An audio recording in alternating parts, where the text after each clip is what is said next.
Do you know that feeling of anticipation when you want something really bad? Kind of like how you felt as a child waiting to open gifts on Christmas morning. But what if that feeling of anticipation was for something you literally could not live without? My grandfather spent 5 years on the waiting list for a heart transplant.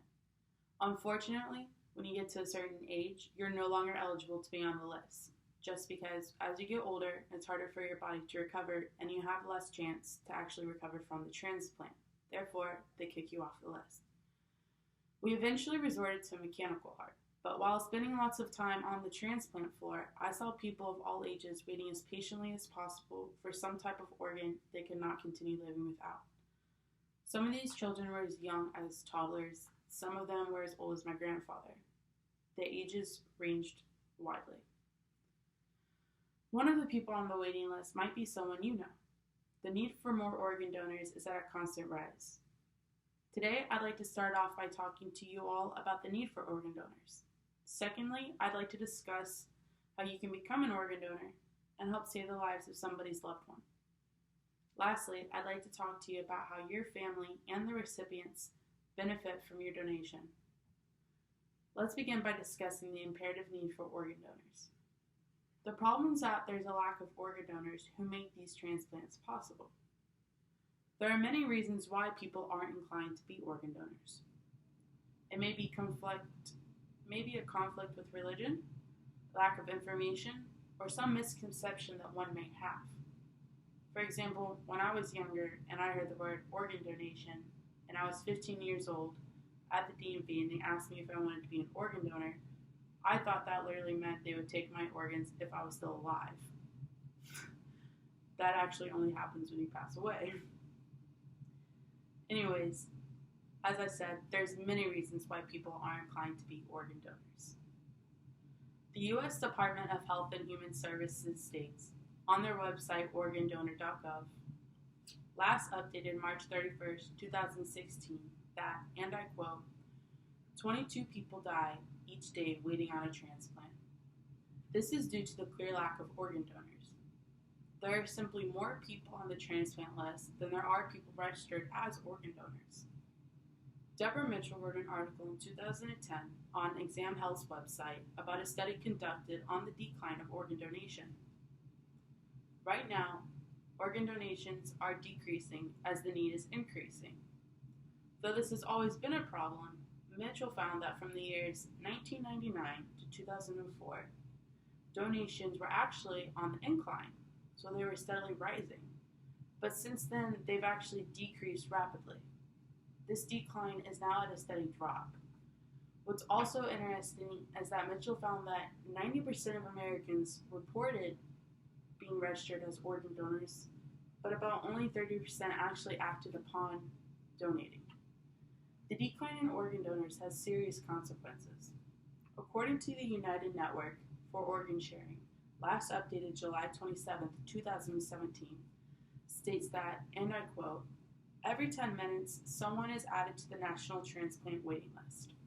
This means, as our list of organ donors is slowly declining, our list of transplant recipients is rapidly inclining. There is clearly a big gap here.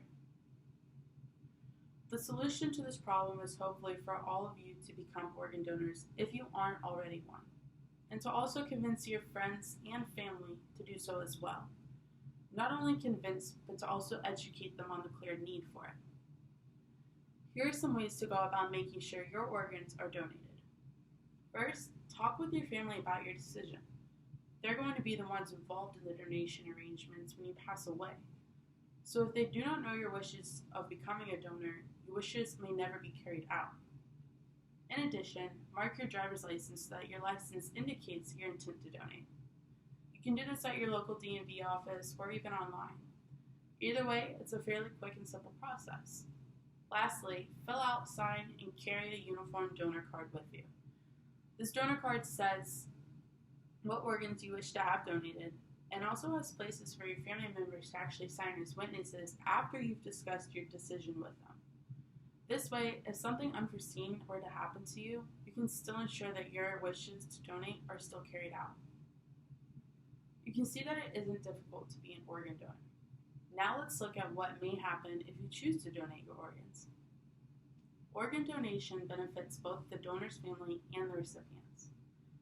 If you do donate your organs, your family and the people who receives your organs might benefit in a similar way like the family I'm going to tell you about. DonateLifeNC.org website, last updated September 28, 2016, shares the story of a little girl named Sophie. Sophie was born without bile ducts in her liver. When Sophie was just 18 days old, she underwent her first surgery. The procedure failed and she needed a liver transplant by the time she was only 5 months old. Today, Sophie is 5 years old. She attends preschool, ballet and tap classes, t-ball, and most recently, soccer.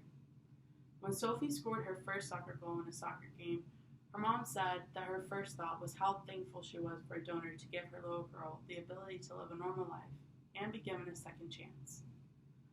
You see, the problem arises when you are thinking about becoming a donor but never do anything about it. Then no one knows your wishes and your organs will not be donated. The consequences of this are that people are left waiting for organs. If this continues, there will be an incredible shortage of available organs, less than there is now. If it weren't for a selfless donor, Sophie might not have had her second chance at life. So now that you know the effects of our organ shortage and what to do to help, let's review some of what we covered today. As the need for organs increases, the amount of donors is decreasing.